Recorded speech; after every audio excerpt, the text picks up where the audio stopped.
Lah, yang dimaksud Tuhan adalah sesuatu yang tidak bisa kita pikirkan. Artinya otak kita secerdas dan sehebat apapun tidak akan pernah bisa menjangkau Tuhan.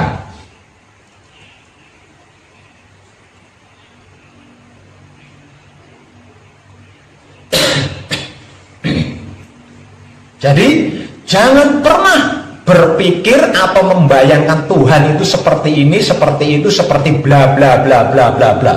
Karena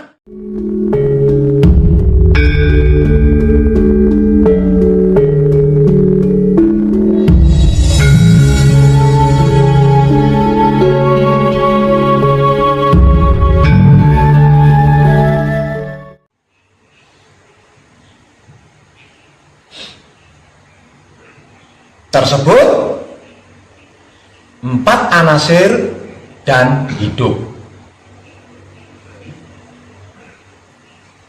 Manusia generasi kedua yaitu Hawa yang menjadi pasangan kakek kita Adam. Nenek moyang Hawa tubuhnya berbahan dasar berbeda dengan kakek moyang kita Adam. Kalau bahan dasar tubuh dari kakek moyang Adam kita adalah tanah pilihan, sedangkan nenek moyang Hawa kita tubuhnya berbahan dasar dari tulang rusuknya kakek moyang Adam kita. Itu adalah manusia generasi pertama dan manusia generasi kedua. Sedangkan kita termasuk manusia generasi ketiga. Lah, manusia generasi ketiga ini berbahan berbeda, tidak sama maksudnya dengan bahan dasar kakek moyang Adam kita dan nenek moyang Hawa kita. Setelah manusia generasi pertama dan kedua ini tercipta dengan kesempurnaan,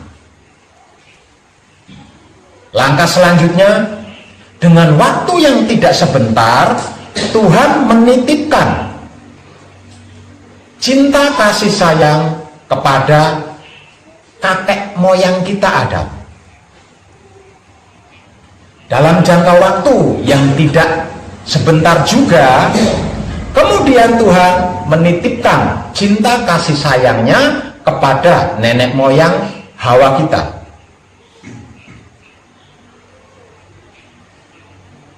Berselang waktu yang teramat lama juga, kemudian Tuhan kita menggerakkan kesadaran rasa cinta kasih sayangnya yang dititipkan kepada kakek moyang kita Adam.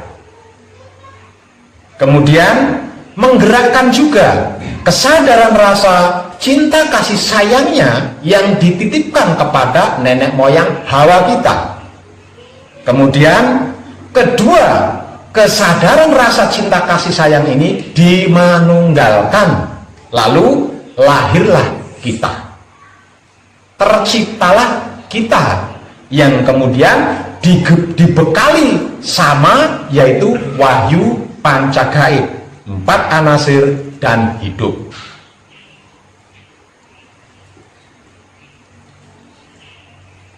Dengan itu, maka disimpulkan kita sebagai manusia generasi ketiga, tubuhnya berbahan dasar kesadaran rasa cinta kasih sayang Tuhan, bukan dari tanah seperti bahan dasar tubuhnya kakek moyang kita Adam, juga tidak berbahan dasar dari tulang rusuk seperti bahan tubuhnya kakek nenek moyang kita Hawa.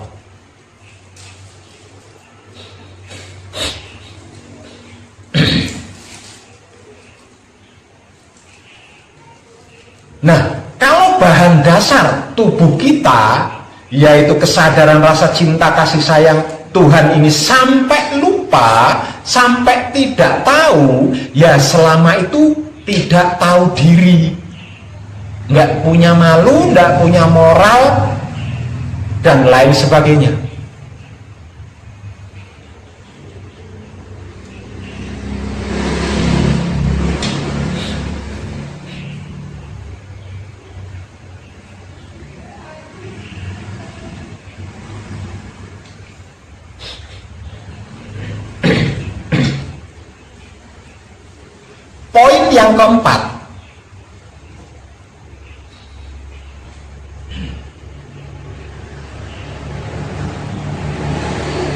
yang keempat, adalah tentang wahyu pancagaib dan wahyu pancalaku.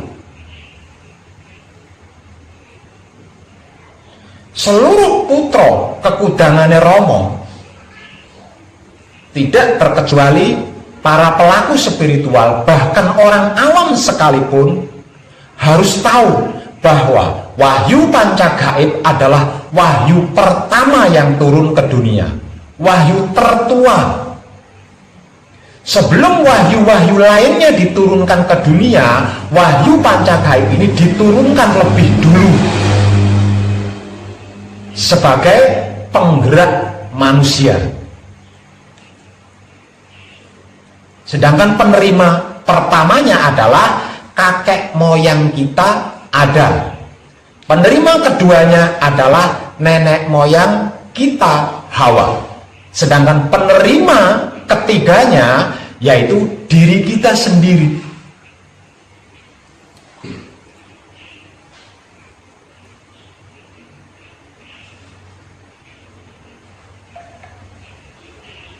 Lalu apa sebenarnya wahyu pancagaib itu? Tak lain dan tak bukan adalah sedulur papat kalimo pancernya kita sendiri, yang menjadi isi dari tubuh kita atau wujud kita atau jasad kita, yang selama ini menggerakkan kita, menggerakkan kita. Tanpa adanya wahyu pancagaib di dalam diri kita, yang tak lain dan tak bukan adalah sedulur papat kalimo pancernya kita sendiri, kita adalah mayat, kita adalah bangkai yang hanya layak untuk dikubur atau dibakar.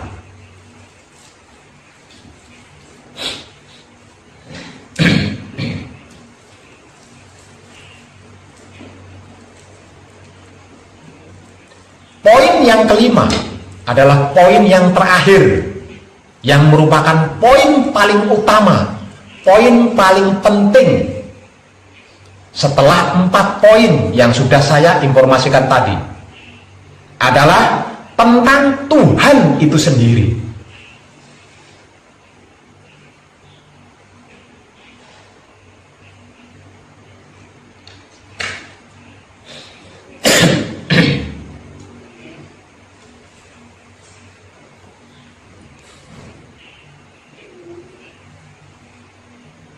Tuhan adalah sesuatu yang tidak bisa kita pikirkan.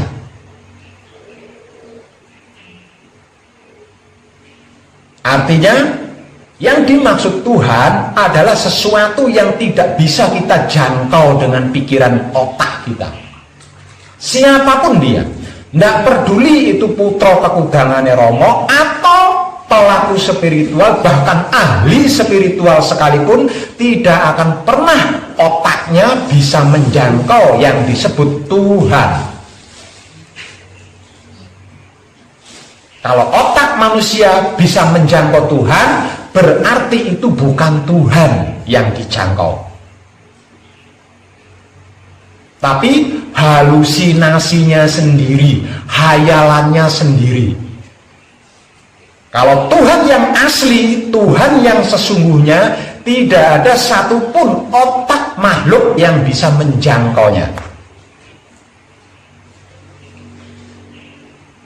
Poin yang kelima adalah poin terakhir dan poin paling penting serta paling utama adalah tentang Tuhan itu sendiri.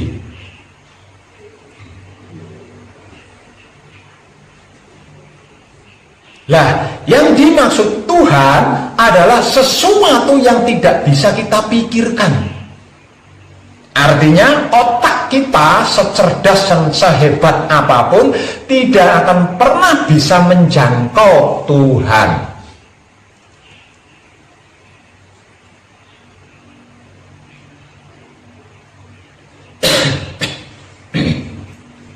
Jadi jangan pernah berpikir atau membayangkan Tuhan itu seperti ini, seperti itu, seperti bla bla bla bla bla bla. Karena apapun itu tidak akan pernah sama dengan yang disebut Tuhan.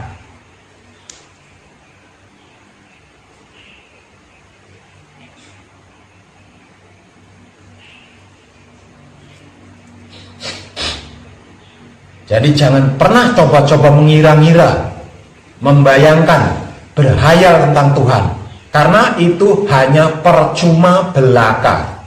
Sebab otak kita tidak akan mampu memikirkan tentang Tuhan, apalagi menjangkau Tuhan. Sebab Tuhan adalah maha segalanya.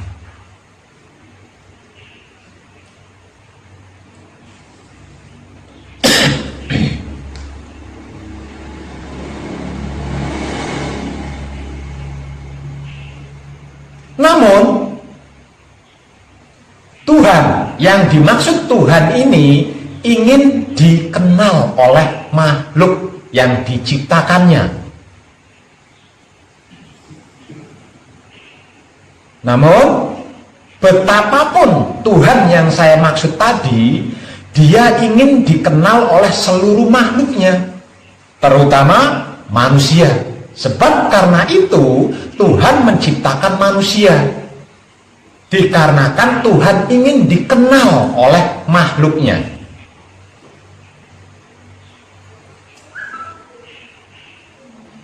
Betapapun Tuhan yang sudah saya sampaikan tadi, dan betapapun otak makhluk terutama manusia tidak akan pernah bisa menjangkau Tuhan, namun Tuhan ingin dikenal oleh makhluknya, ingin dikenal oleh manusia. Dikarenakan Tuhan ingin dikenal, maka Tuhan meletakkan 3 singgasananya di dalam diri manusia.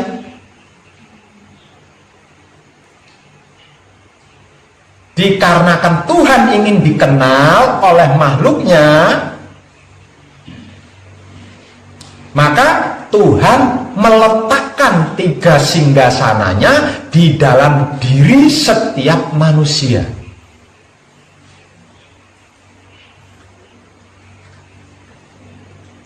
Itulah maksud tujuannya Tuhan menciptakan manusia, agar manusia itu bisa mengenal yang disebut Tuhan. Karena Tuhan tidak bisa dijangkau dengan pikiran manusia, maka Tuhan memberi jalan, yaitu meletakkan 3 singgasananya di dalam diri manusia itu sendiri. Apakah 3 singgasana Tuhan yang diletakkan di dalam diri manusia itu? Tak lain dan tak bukan adalah otak kita sendiri atau pikiran, hati kita sendiri atau batin, kelamin kita sendiri atau syahwat. Otak, hati, kelamin secara spiritual ini disebut sebagai Baitul Makmur, Baitul Muharram, Baitul Muqaddas atau Maqdis.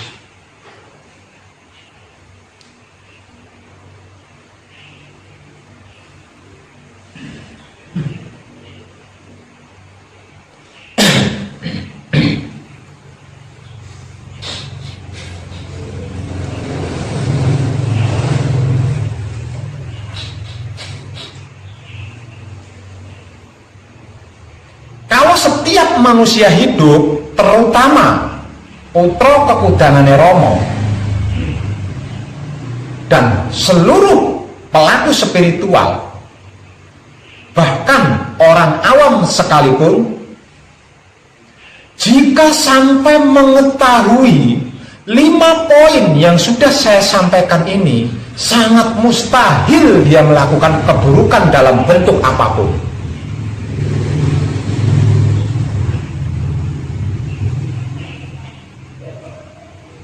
Kalau setiap manusia hidup, terutama putra kekudangane Rama, para pelaku spiritual, bahkan orang awam sekalipun, jika sampai mengetahui 5 poin yang sudah saya sampaikan tadi sangat mustahil akan melakukan keburukan. Kalau sampai melakukan keburukan yang artinya menghancurkan 5 poin yang sudah saya sampaikan tadi, menodai 5 poin yang sudah saya sampaikan tadi, mengotori 5 poin yang sudah saya sampaikan tadi, jangan bercerita tentang Tuhan, jangan bercerita tentang kesempurnaan, jangan bercerita tentang kebahagiaan atau ketentraman, karena percuma.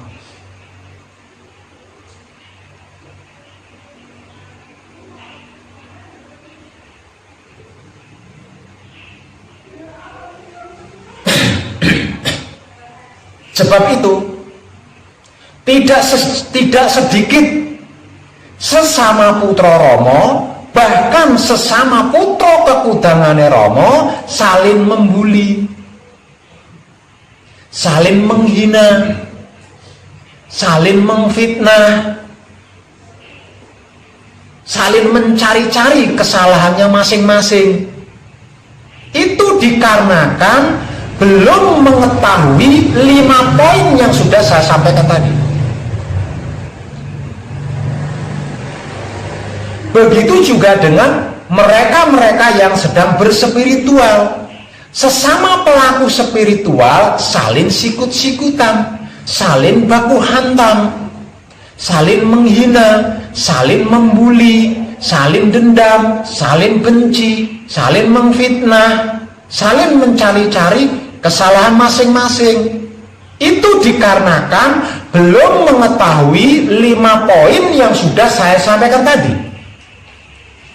Termasuk saudara-saudari kita yang konon katanya ahli agama. Satu agama dengan agama lainnya saling menghina, saling memperolok, saling mencari kesalahannya, saling baku hantam. Bahkan sesama agama juga masih sikut-sikutan. Itu apa? Dikarenakan belum mengetahui 5 poin yang sudah saya sampaikan tadi.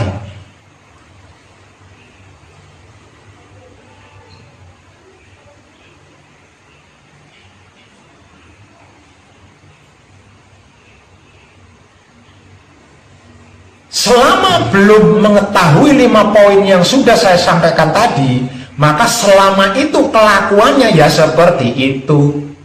Tahu, ngerti, paham kalau yang dituju itu adalah suci, kalau yang dituju itu adalah Tuhan. Ngerti, paham, tahu kalau ada 3 singgasana di dalam dirinya. Ngerti dan paham serta tahu pula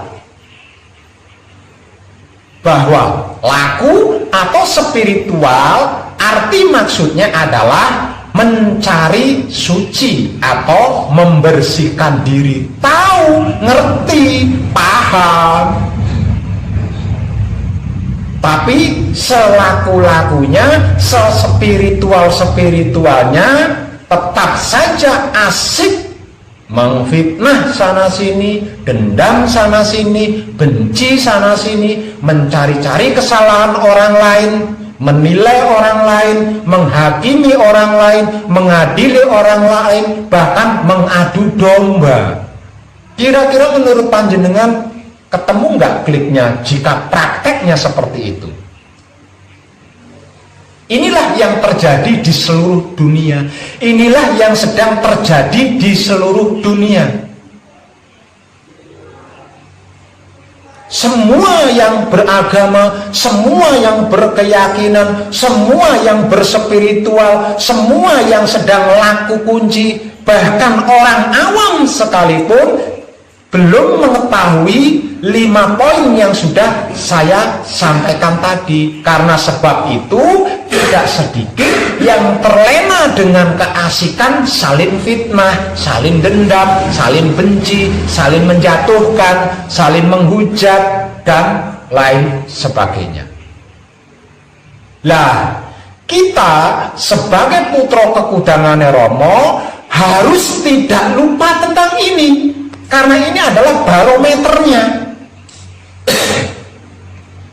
Kalau kita sampai lupa dengan 5 poin yang sudah saya sampaikan tadi, 5 poin yang sudah saya informasikan tadi, saya jamin panjenengan akan tersesat, bahkan tidak tahu diri.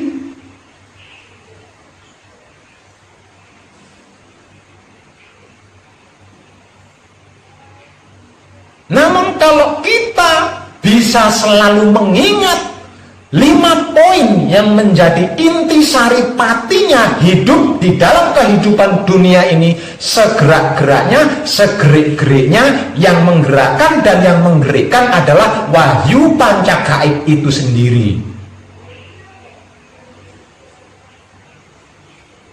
Nah, wahyu pancagaib yang tak lain dan tak bukan adalah sedulur papat kalimo pancernya kita sendiri, yang menjadi isi daripada wujud kita. Masing-masing memiliki sifat dan sikap. Sikap dan sifatnya mereka adalah pasrah kepada Tuhan, menerima keputusan Tuhan, mempersilahkan kuasa Tuhan, merasakan kenyataan Tuhan, menebar kesadaran rasa cinta kasih sayang Tuhan. Itu adalah sifat dan sikapnya mereka berlima yang menjadi isi daripada tubuh kita, yang sebagai penggerak tubuh kita. Saya ulang, sifatnya mereka berlima adalah pasrah kepada Tuhan, menerima keputusan Tuhan, mempersilahkan kuasa Tuhan, merasakan kenyataan Tuhan, menebar kesadaran rasa cinta kasih sayang Tuhan. Nyambung tidak?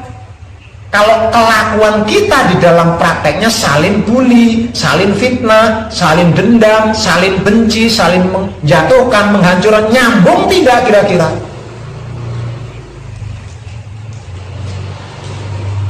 Di dalam diri kita ada 3 singgasana, yaitu Baitul Makmur, Baitul Muharram, dan Baitul Muqaddas atau Maqdis, yang tak lain dan tak bukan adalah otak kita atau pikiran, hati kita atau batin, kelamin kita atau syahwat. Lah, kalau di dalam prakteknya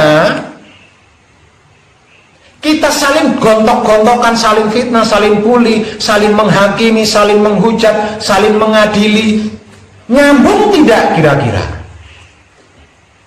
Mari kita berpikir jernih. Nyambung tidak?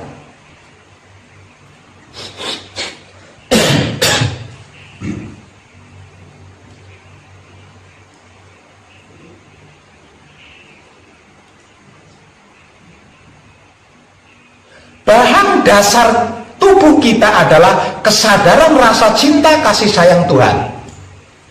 Nah, kalau di dalam prakteknya kita melakukan kebencian, syirik, iri, dengki, fitnah, dendam, membuli, mencari-cari kesalahan orang lain untuk dijatuhkan, untuk dihakimi, untuk diadili, nyambung tidak coba? Mari kita berpikir jernih. Nyambung tidak?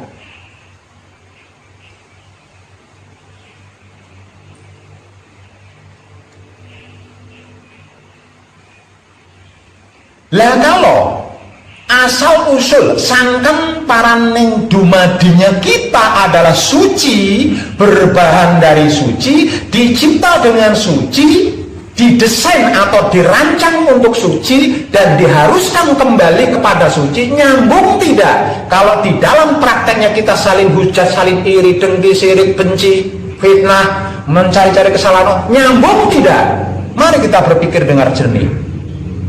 Nyambung tidak kira-kira?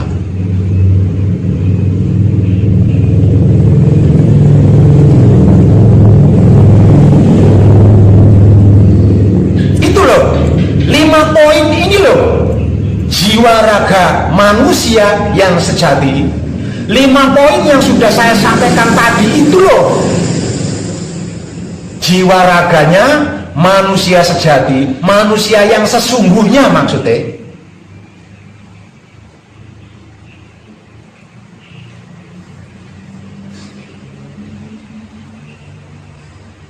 Jadi kesimpulannya, hormatilah diri kita sendiri, sanjunglah diri kita sendiri, jaga diri kita sendiri, sakralkan diri kita sendiri. Karena apa? Karena jiwa raga kita ini berbahan, didesain, dan dicipta tidak sembarangan oleh Tuhan.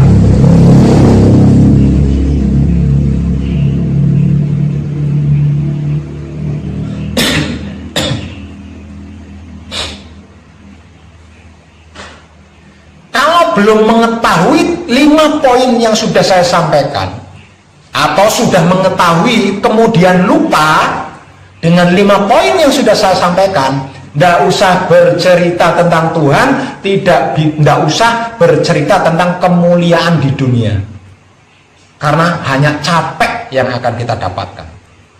Bahkan wahyu panca-gaib sekalipun yang digunakan, hafal kunci, hafal bacaan kunci, hafal bacaan Pauling, hafal punya asmo sejati, hafal mijil, hafal singkir, hafal palungguh, tahu prakteknya.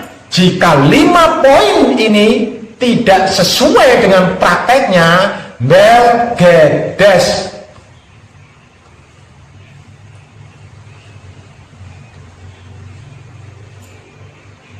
Tidak akan pernah keluar dari tempatnya. Mulak kening jero batok. Kesel tok.